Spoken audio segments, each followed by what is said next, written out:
Ngayon ay dadalhin na si mama sa BMC sa Naga kasi i-a-admit na siya.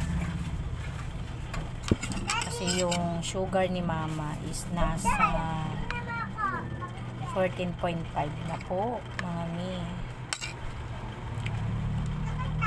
Hindi ko alam kung uuwi ako ng Bicol para mabantayan na si mama, para may kapalitan yung mga kapatid ko din. Kaya lang, sabi ko, walang hindi ako makakatulong pag umuwi ako ng Bicol kasi nagtitinda ako dito para at least makapagpadala ako ng pandagdag sa gastusin dun sa Bicol, mga mi. Sobrang hirap na magkasakit, tas admit na si mama eh. Ha? Ano? Dadalhin na si mama yung ambulansya sa hospital. Ayan. May Gcash ka? Sandaan?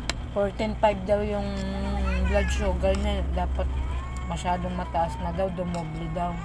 14. Dapat daw hindi lumagpas yun. Delikado eh, insulin na siya. Akala ko kagabi pa din nila. Alam mo naman, makita yung mayaman. Pag pampubliko lang tayo, Pasama mo ako 100. hanggat walang nangyayari sa'yong masama, hindi ka ipapasok sa ER. Mahal. Ito ba lo? Tamaan ko.